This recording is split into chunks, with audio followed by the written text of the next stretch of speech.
فرمایا وَلَا تَقُولُوا لِمَن يُقْتَلُ فِي سَبِيلِ اللَّهِ أَمْوَاتٌ، فرمایا جو اللہ کے راستے میں شہید ہو جائیں انہیں مردہ مت کہو، انہیں مردہ مت کہو۔ حسین شہید ہے کہ نہیں؟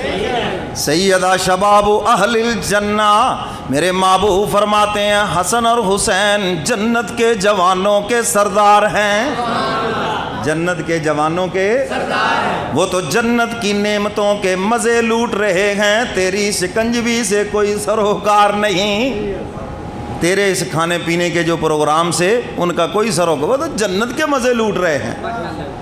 وَلَا تَقُولُوا لِمَن يُقْتَلُ فِي سَبِيلِ اللَّهِ أَمْوَاتٌ بَلْ أَحْيَاءٌ وَلَكِن لَا تَشْعُرُونَ،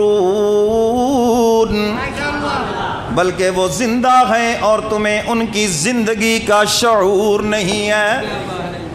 اقبال نے بھی کہا نا کہ ہم زندہ و جاوید کا ماتم نہیں کیا کرتے۔ زندہ کا ماتم کون کرتا ہے؟ جو مردہ ہو آپ کرے۔ حسین تو زندہ ہے، جنت میں زندہ ہے۔ اور دوسرے مقام پہ فرمایا بل احیاء عند ربهم یرزقون، وہ جنت میں زندہ ہیں اور انہیں رزق دیا جاتا ہے۔ شہداء کو رزق دیا جاتا ہے، اور رزق بھی دنیا سے اعلیٰ۔ بتاؤ جنت کی نعمتیں دنیا سے اعلیٰ ہے یا نہیں ہیں؟ جنت کی بہاریں، جنت کی نعمتیں، جنت کے کھانے، جنت کے میوے دنیا سے اعلیٰ ہیں یا نہیں؟ تو قرآن بتا رہا ہے ان کو اعلیٰ رزق دیا جاتا ہے، اور تو کہتا نہیں اعلیٰ نہیں دینا، یہی پہنچانا ہے ہم نے۔ تو میرے محترم سامعین، یہ سب رسومات گڑی ہوئی ہیں، اسلام سے ان چیزوں کا کوئی تعلق نہیں۔ آپ صدقہ خیرات کریں، سارا سال کریں، اور محرم میں کریں، جب مرضی کریں، اور حضرت حسین کی روح کو پہنچائیں، ثواب پہنچتا ہے، اس کا کوئی انکار نہیں۔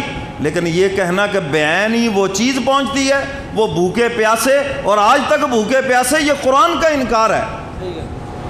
بات سمجھ آ گئی؟ اللہ اکبر۔ ہمارے سنی احباب بھی، وہ بھی بیچارے بھولے بھالے، وہ سمجھتے شاید ان دنوں میں کوئی صدقہ خیرات کرنے کا الگ سبب ہے۔ کوئی الگ کچھ بھی نہیں ہے، روٹین میں ہے، جیسے سارا سال ہے ایسے ہی ان دنوں میں بھی ہے۔ تو اس لیے میں کہا کرتا ہوں اگلے پچھلے دنوں میں کیا کریں۔ کیوں جی؟ سمجھ آ گئی بات؟ تو خیر بات دور نکل گئی۔ میں یہ عرض کر رہا تھا کہ یہ محرم کی رسومات ہیں، اور ہمارے ہاں بھی کچھ سمجھتے ہیں پتہ نہیں یار کو رونا پیٹنا اور شہادتوں کا ذکر کرنا یہ بھی کوئی ضروری۔ بھئی ایسا نہیں ہے، آپ ان کے فضائل کا ذکر کریں، آپ ان کی خوبیوں کا ذکر کریں، آپ ان کی تعلیمات کا ذکر کریں۔ حسین نے جس مقصد کے لیے جان دی ہے اس مقصد کو بیان کریں، تاکہ امت مسلمہ حسین کے نقش قدم کے اوپر چلے۔ حسین نے اس لیے تو جان نہیں دی کہ تم دودھ کی بوتلیں پینا جی، تم جلوس نکالنا جی، تم جناب شربت پینا جی، تم سبھی، اس لیے جان دی ہے۔ کس لیے حسین نے جان دی؟ میرے نانے کا دین ختم ہو رہا ہے، حسین نے اس لیے جان دی۔ یزید جو ہے شرابیں پی جا رہی ہیں اور حضور کے حکموں کو ذبح کیا جا رہا ہے، حسین نے کہا میں جان دے سکتا ہوں مگر اپنے نانے کے دین کو کبھی بھی ختم نہیں ہونے دوں گا۔ حسین نے جان دے کر کیا بچایا؟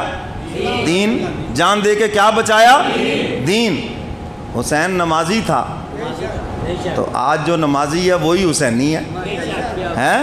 حسین کی داڑھی تھی، آج جس کے چہرے پہ داڑھی ہے وہی حسینی ہے۔ حسین قرآن کا حافظ ہے، جو قرآن کا حافظ ہے، جس کے بچے قرآن پڑھتے ہیں، خود قرآن پڑھتا ہے، وہی حسینی ہے۔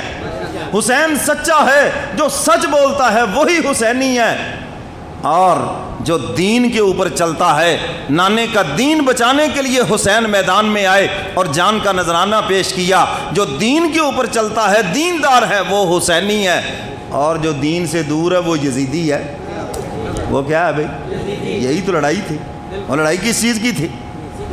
بات سمجھ آئی کہ نہیں؟ جھوٹ اور سچ کی لڑائی تھی۔ جو سچ بولتا ہے وہ حسینی ہے، جو جھوٹ بولتا ہے وہ یزیدی ہے۔ جو شراب و کباب میں زندگی گزارتا ہے، دین سے دور ہے، وہ یزیدی ہے، اور جو دیندار ہے وہ حسینی ہے۔ حضرت حسین نے جان اسی لیے دی ہے۔ تو میرے محترم سامعین، محرم الحرام کا یہ بابرکت مہینہ، یہ عظمت والا، شان والا، محترم مہینہ ہے، توبہ نعوذ باللہ یہ کوئی منحوس مہینہ نہیں ہے۔ اللہ اکبر۔ یکم محرم الحرام کو مراد رسول، داماد علی اور سسر پیمبر سیدنا فاروق اعظم کا یوم شہادت ہے۔